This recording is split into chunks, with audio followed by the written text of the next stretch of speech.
Des critiques aussi sur la mesure qui concerne les regards appuyés, notamment les syndicats de police qui estiment que cette loi est inapplicable. Eh bien, ce n'est pas vrai non plus. Je vous invite encore une fois à lire le texte de loi. Il n'y a pas de mention de regard, appuyé ou pas, dans la loi. Au contraire, l'outrage sexiste, il est caractérisé comme les situations intimidantes ou menaçantes qui sont proférées envers les femmes et qui entravent fortement leur liberté d'aller et venir dans l'espace public. Il ne s'agit pas de regard, il ne s'agit pas de compliments, il ne s'agit pas de drague ou de séduction.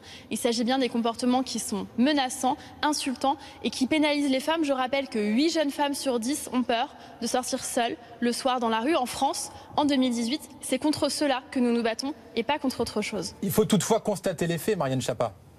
Tout à fait, c'est pour ça qu'il y a 10 000 policiers de la police de la sécurité du quotidien qui seront recrutés et formés, équipés pour pouvoir constater ces faits en flagrant délit. Il n'y aura pas un policier derrière chaque femme victime de harcèlement de rue, mais il n'y a pas non plus un policier derrière chaque feu rouge et l'on s'arrête. Je crois que l'important, c'est de poser des codes sociaux, de poser un interdit clair.